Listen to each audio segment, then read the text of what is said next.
Hello everyone, welcome back to my YouTube channel. आप सभी का मेरे यूट्यूब चैनल पे बहुत बहुत स्वागत है। अक्सर देखा जाता है ना कि ब्रेकआउट के बाद किसी भी स्टॉक में बहुत ज़्यादा रैली आ जाता है, जिससे कि हम लोगों को पकड़ में ही नहीं आता है कि अब क्या करें। जैसे ब्रेकआउट के बाद अगर 5% 7% का रैली आ जाए तो हम लोगों का हिसाब किताब नहीं बैठता है कि कहाँ पे स्टॉप लॉस लगाया जाए, इसको अब खरीदा जाए कि नहीं खरीदा जाए, क्योंकि वहाँ पे रिस्क रिवार्ड बैठाना बहुत मुश्किल हो जाता है। उसके बाद उसको खरीदना भी बहुत मुश्किल हो जाता है। हम लोग चाहते हैं कि थोड़ा सा नीचे आए, इसके बाद खरीदेंगे, फिर से ऊपर जाए, लेकिन ऐसा नहीं हो पाता है। वो एक वन वे रैली में चला जाता है। ठीक है, तो मैं एक ऐसा स्टॉक लेकर के आया हूँ, आपको स्क्रीन पे दिख भी रहा होगा। आईटी सेक्टर का विप्रो कंपनी है, जो कि ब्रेकआउट के तौर पे आप नज़र रख सकते हैं। आने वाले कुछ दिनों में हो सकता है इसमें ब्रेकआउट आए, और ब्रेकआउट आने के बाद एक गजब का रैली दिखाए इसमें। तो ब्रेकआउट होने के पहले से ही कैसे कड़ी नज़र रखें और इस कंपनी में और क्या कर सकते हैं आगे आने वाले दिनों में, ये देखना बहुत ज़रूरी है। और ऐसे ही आप, जैसे कि शेर कभी शिकारी के लिए एकदम घात लगा के बैठा हुआ रहता है ना, जस्ट उसी तरह आपको भी किसी भी शेयर में घात लगा के बैठना है कि मेरा वो लेवल आएगा, तो लेवल आने के बाद मैं उसमें ट्रेड कर पाऊंगा। ऐसा नहीं है कि लेवल आने के बाद जब वो पार कर जाए उसके बाद आप देख रहे हैं और आपका ट्रेड ही मिस हो गया, वहाँ पे एक अच्छा सा ट्रेड मिस हो गया, तो बहुत अफसोस होता है। अफसोस तो इतना होता है कि कहने लायक नहीं रहता, उसमें रिस्क रिवार्ड ही नहीं बैठ पाता है। तो मैं एक कंपनी लाया हूँ, आईटी सेक्टर का है, जिसका नाम है विप्रो। आइए उसका एनालिसिस करते हैं। उसमें कब एंट्री ले सकते हैं, अभी ब्रेकआउट नहीं हुआ है, लेकिन उसमें कब एंट्री ले सकते हैं ना, उसको देखा जाए और उसका टारगेट क्या बनेगा। ये है विप्रो का डेली चार्ट। यहाँ पे सबसे पहले ना मंथली चार्ट हम लोग देखते हैं। देखिए, मंथली टाइम फ्रेम होता है कम से कम 1 साल से ज़्यादा के लिए, मतलब लंबी अवधि के लिए ना मंथली चार्ट देखते हैं हम लोग, कम से कम 1 साल 1.5 साल की अवधि के लिए। अगर मंथली चार्ट को भी यहाँ देखा जाए तो मंथली चार्ट में भी कोई दिक्कत नहीं है।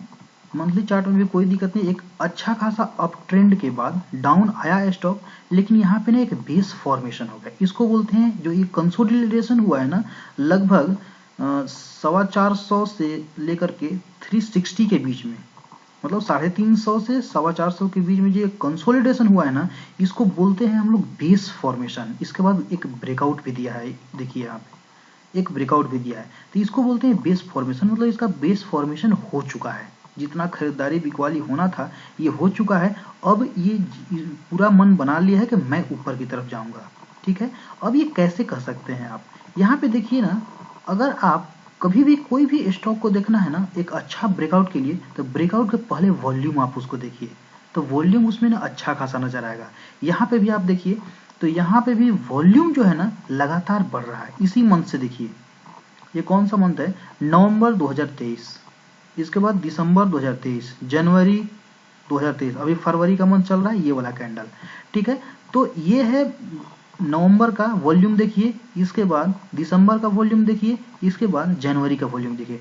तीनों में देखिएगा तो एक अप ट्रेंड आपको नजर आएगा। वॉल्यूम में भी अप ट्रेंड, मतलब वॉल्यूम बढ़ रहा है और प्राइस भी बढ़ रहा है। इसका मतलब है कि ये कुछ कमाल करने वाला है, एक अलग लेवल का ब्रेकआउट देने वाला है।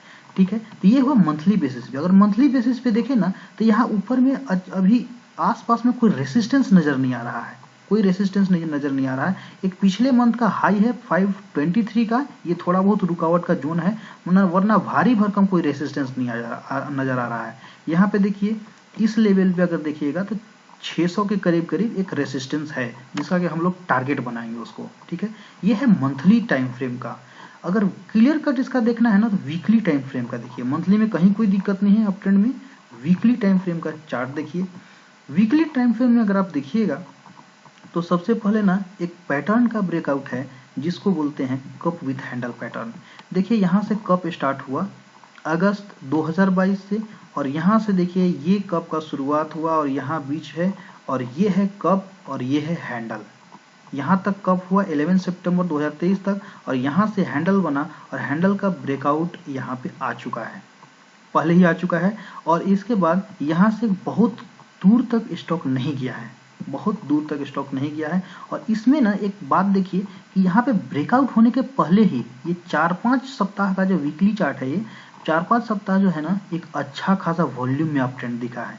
यहाँ पे देखिए एक अप ट्रेंड दिखा है, अप ट्रेंड, इसको देखिए वॉल्यूम में अप ट्रेंड इसका मतलब है, और स्टॉक के प्राइस में भी अप ट्रेंड, इसका साफ मतलब है कि ब्रेकआउट अच्छा लेवल का है, ब्रेकआउट अच्छा लेवल का है। अगर इसका यहाँ पे देखिए तो एक रेसिस्टेंस था जो कि पार कर चुका है 482 के आसपास, जो कि पार कर चुका है, और यहाँ पे एक अच्छा खासा रैली भी दिखे। अब आप सोच रहे हो ना कि ये बहुत बड़ा रेड कैंडल क्यों बना। एक्चुअली क्या था ना, इसमें मैं बता देता हूँ इन्फॉर्मेशन के लिए कि इस सप्ताह ये जो रेड कैंडल देख रहे हैं, ये वाला 15 जनवरी वाला जो वीक था, उसमें इसका रिजल्ट आया था, और रिजल्ट एक्सपेक्टेशन से अच्छा था, उसके कारण 10% उछाल के साथ ओपन हुआ था। रिजल्ट के नेक्स्ट डे 10% उछाल के साथ ओपन हुआ था, और वहां से थोड़ा सा करेक्ट भी हुआ था। इसके चलते ये बड़ा वाला रेड कैंडल दिख रहा है ना, तो ये रेड कैंडल नहीं दिखता आपको। आप जाकर के चेक कर सकते हैं, गूगल पे भी से चेक कर सकते हैं कब रिजल्ट आया, उसके अगले दिन देखिएगा तो ये 10% के सर्किट लगा था, 11-12% तक गया था वो स्टॉक, लेकिन फिर वहां से करेक्ट हुआ था, इसलिए ये रेड कैंडल दिख रहा है आपको, वरना कहीं कोई दिक्कत नहीं है अप ट्रेंड में इसका। ठीक है, यहाँ पे अगर टारगेट बनाना चाहे ना तो वीकली कैंडल से ही टारगेट आप बना सकते हैं। देखिए यहाँ पे भी आने वाले समय में ना इधर कहीं कोई रेसिस्टेंस नहीं है। रेसिस्टेंस कहाँ पे है? 608 पे, मतलब 600 का इसका मिनिमम टारगेट बनता है अगर ये स्टॉक अप ट्रेंड में रहा तो। 600 का मिनिमम टारगेट बनता है अगर ये अप ट्रेंड में रहा तो। इसका अगर लाइन चार्ट भी देखिएगा ना, थोड़ा सा लाइन चार्ट देखिए इसका, लाइन चार्ट में और क्लियर कट हो जाएगा। लाइन चार्ट यहाँ पे देखिए, लाइन चार्ट में देखिएगा एकदम क्लियर कट है कि यहाँ से यहाँ तक कब का इसको ब्रेकआउट आया, और यहाँ से देखिए रेड कैंडल वाला छुप जाएगा, और यहाँ देखिए एक अप ट्रेंड में है stock, higher high higher low, higher low higher low higher high, higher high higher low अगर बने ना तो ये स्टॉक अप ट्रेंड में होता है। यहाँ पे देखिए higher high higher low, higher high higher low, अगर ऐसा कुछ बने तो ये स्टॉक अप ट्रेंड में है, मतलब ये स्टॉक मोमेंटम गेन कर रहा है अभी। ठीक है, और ये स्टॉक 482 वाला जो लेवल है ना, ये वाला लेवल 482 वाला लेवल, 474 वाला लेवल, ये भी अप ट्रेंड में पार कर चुका है, ये भी मतलब रेजिस्टेंस पार कर चुका है। तो इसका जो नेक्स्ट टारगेट बनता है वो 600 का डायरेक्टली बनता है, 601 का। ओके, फिर से हम आते हैं यहाँ पे कैंडल चार्ट पे।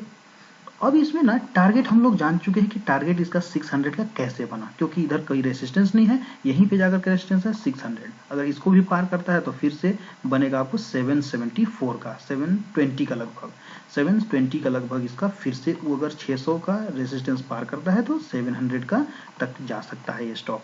ठीक है, तो ये हुआ टारगेट की बात। लेकिन एंट्री क्या वीकली बेसिस पे हम लोग करेंगे? नहीं, एंट्री करेंगे डेली चार्ट देख करके, और डेली चार्ट एंट्री के लिए बहुत ही बेहतरीन है। यहाँ पे देखिए डेली चार्ट में आपको लगभग कुछ दिखेगा नहीं, लेकिन अगर देखना चाहिएगा तो बहुत कुछ दिखेगा।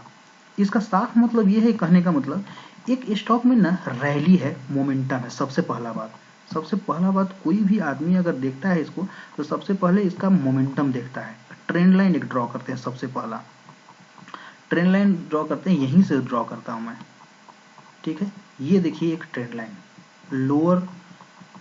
लोअर वाले को सब ट्रेंड लाइन ड्रॉ करते हैं, और यहाँ देखिए एक ट्रेंड लाइन, सबसे पहले एक ट्रेंड लाइन ये ड्रॉ की। ये और एक ट्रेंड लाइन का ना स्लोप देखिए, हॉरिजॉन्टल लाइन से कितना एंगल बना रहा है, लगभग 45 से तो ज़्यादा ही बना रहा होगा। मतलब इसका मतलब है कि स्टॉक जो है ना बहुत दिन से मोमेंटम में है, नवंबर 2023 से ही अपना मोमेंटम पकड़ चुका है, और अभी तक ये मोमेंटम इसका खराब नहीं हुआ है। इस ट्रेंड लाइन को ब्रेक करके ये नीचे तो आता है, लेकिन इसी ट्रेंड लाइन को ना सपोर्ट लेकर के फिर उससे ऊपर चल जाता है, फिर से ये ऊपर चलता है। ये है प्योर एनालिसिस। कोई भी स्टॉक में आप देखिए अगर ऐसा हो रहा है ना तो ये स्टॉक मोमेंटम में है, पहचानिए इसको। मैं थोड़ा सा समय ले रहा हूं, लेकिन ये स्टॉक मोमेंटम में है। ठीक है, ये वाला ओरिजिनल एनालिसिस है। यहाँ पे देखिए, अगर आप देखिएगा तो ये मोमेंटम अगर ये भी नहीं दिख रहा है ना तो यहाँ पे लाइन चार्ट बनाइए, लाइन चार्ट में और अच्छा से आपको दिखेगा, लाइन चार्ट में और अच्छा से दिखेगा।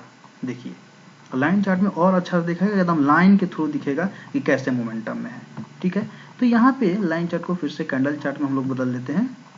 यहाँ पे अब एंट्री कैसे करना है, यहाँ पे देखिए सबसे पहला बात ना कि यहाँ पे थोड़ा सा इसको जूम करते हैं, और यहाँ पे देखिए 2 दिन जो रेड कैंडल बना ना, इससे घबराना नहीं है।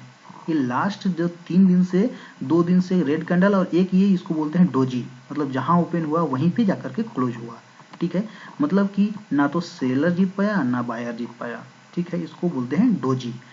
2 दिन से ये रेड कैंडल बन रहा है ना, इसका आप वॉल्यूम देखिए बहुत कम है, इसका वॉल्यूम देखिए बहुत कम है, उतना सेलिंग प्रेशर से ये नीचे नहीं आया, और इसके बाद ट्रेंड लाइन को भी ब्रेक नहीं किया, ठीक है, और यहाँ लाके डोजी बना दिया, ठीक है। इस स्टॉक में एंट्री कहाँ ले सकते हैं, इस स्टॉक में ये 500 का जो लेवल है ना, ये वाला, ये 500 का जो लेवल है, इसके आसपास आप एंट्री ले सकते हैं। मंडे ट्यूसडे हो सकता है, मंडे ट्यूसडे वेडनेसडे कभी भी एंट्री आ सकता है। आप हाथ लगा करके बैठिए यहाँ पे, और यहाँ पे देखिए अपना सेटअप के अकॉर्डिंग कि हाँ बैठ रहा है कि नहीं, ठीक है। यहाँ पे आप एंट्री ले सकते हैं 500 के आसपास, क्योंकि यहाँ पे आकर के ट्रेंड लाइन पे सपोर्ट भी लिया है, और इसके बाद 500 के जब ऊपर जाएगा तो आपको सही में पकड़ में नहीं आएगा, ये स्टॉक कुछ इस तरह से अप मूव दे सकता है, ठीक है, क्योंकि ऐसे ही हो रहा है। अभी जो भी स्टॉक चल रहे हैं ना, स्टॉक स्पेसिफिक डे चल रहा है, जो भी स्टॉक चल रहे हैं वो बहुत अच्छे चल रहे हैं, ब्रेकआउट दे रहे हैं, तो पकड़ में ही नहीं आ रहा है, फिर बाद में देखने के बाद अफसोस हो जाता है आदमी को, ठीक है। तो ऐसे ऐसे बहुत सारे स्टॉक है कि कोई ऐसा नहीं है कि विप्रो ही यहाँ पे स्टॉक है जो जिसमें खरीदारी का मौका है। ऐसे ऐसे आप बहुत एनालिसिस कर सकते हैं अपने सेटअप पे, अपने और सीख सकते हैं वहाँ पे जा करके, ठीक है। एक और इंटरेस्टिंग बात है विप्रो में, थोड़ा सा समय ले रहा हूँ तो और भी कुछ सिखा देता हूँ आप लोगों को। इंडिकेटर एक लगाते हैं हम लोग, और उसका नाम है मूविंग एवरेज। आप लोग सब कुछ जान ही रहे होंगे, moving average, okay. Simple moving average लगाते हैं यहाँ पे, और आप देख पाएंगे ये 9 डेज का लगा हुआ है, इसको ना 20 डे का हम कर लेते हैं। यहाँ पे इसको 20 डे का कर लेते हैं। यहाँ पे 1 मिनट, सिंपल मूविंग एवरेज को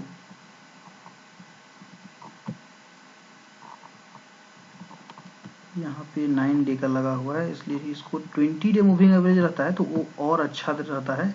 20 डे मूविंग एवरेज को इसके सेटिंग है, अच्छा यहाँ पे सेटिंग है, यहाँ पे 20,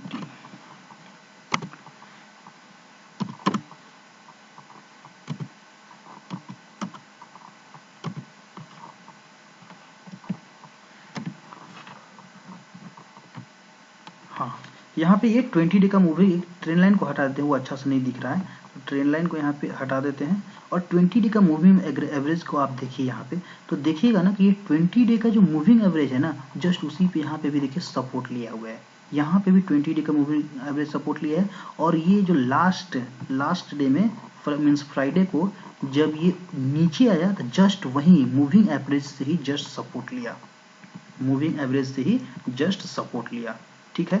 तो यहाँ पे मूविंग एवरेज से ही सपोर्ट लिया, इसका मतलब है कि यहाँ पे सपोर्ट ले रहा है मूविंग एवरेज को। अब बात करते हैं टारगेट का, वीकली बेसिस पे बात किए ही है कि 600 का इसका टारगेट बनता है। एंट्री कब लेना है, एंट्री ले सकते हैं आप लोग 500 के बाद, मतलब एग्जैक्ट 500 501 जब क्रॉस करने लगे इंट्राडे में ना, वहां पे आप पोजीशन ले सकते हैं। हो सकता है मंडे को यहाँ से नीचे आए तो इसका फिर ट्रेंड खराब हो जाए, हो सकता है कि अगर नीचे आ जाए इसको तोड़ करके, मूविंग एवरेज को, ट्रेंड लाइन को तोड़ करके, जो मैंने समझाया, तो फिर इसका ट्रेंड खराब हो सकता है, फिर वहां पे आप बाई नहीं कर सकते, क्योंकि ट्रेंड ही खराब हो जाएगा तो बाई करके क्या कीजिएगा, ठीक है। तो इसका जो मोमेंटम बनेगा 500 के बाद, और इसका स्टॉप लॉस फिर कहाँ बनेगा, जस्ट ये डोजी जो कैंडल है, ये डोजी के जस्ट नीचे जो प्राइस है लोअर 482 का स्टॉप लॉस बनेगा, 500 पे लगभग एंट्री बनेगा, और ये 2 से 3 महीने के अंदर अंदर 600 तक का लेवल आपको देखते हुए मिलेगा। ये पोजिशनल ट्रेड के अकॉर्डिंग है, और इसको ऐसे नहीं करना है, यहाँ पे क्या करना है, 500 लेवल पे कुछ क्वांटिटी लीजिए, 525 पे कुछ क्वांटिटी लीजिए, जैसे जैसे कंफर्मेशन देता है ना, वैसे वैसे ट्रेडिंग को पिरामिड किया जाता है, इसको बोलते हैं पिरामिडिंग, छोटा क्वांटिटी फिर बड़ा क्वांटिटी फिर छोटा क्वांटिटी, पिरामिडिंग कीजिए, एडिंग कीजिए यहाँ पे। तो इस कॉन्सेप्ट से आप चल सकते हैं। ये वीडियो थोड़ा लंबा हो गया, एक ही स्टॉक के लिए थोड़ा सा लंबा हो गया, लेकिन एनालिसिस बहुत सिंपल है और बहुत अच्छा एनालिसिस है। ये कोई भी स्टॉक में आप कर सकते हैं, अपना सेटअप के अकॉर्डिंग कर सकते हैं, और हर एक स्टॉक में देखिएगा ये कारगर होगा, ठीक है। इतना कुछ सीखें आप लोग, अपने दोस्तों के साथ जरूर शेयर कीजिएगा, मेरे चैनल को जरूर सब्सक्राइब कीजिएगा अगर कुछ भी सीखने को यहाँ पे मिला है। विप्रो में एंट्री हो सकता है मंडे ट्यूसडे वेडनेसडे को मिले आपको एंट्री, तो देख सकते हैं आप लोग अपने रिस्क हिसाब से, कैपिटल के हिसाब से। तो यहाँ पे आप देखिएगा, दोस्तों के साथ जरूर साझा कीजिएगा, शेयर कीजिएगा मेरा वीडियो चैनल, अगर कुछ भी आपको सीखने को मौका मिले तो। इस चैनल के साथ जुड़े रहने के लिए बहुत बहुत धन्यवाद। इस एनालिसिस को अगर आपको कुछ भी समझ में आ रहा है या फिर ये है तो इस सेशन को लाइक कर सकते हैं, लाइक कीजिएगा जरूर और अपने दोस्तों के साथ शेयर कीजिएगा। तब तक के लिए बहुत बहुत धन्यवाद। नमस्कार।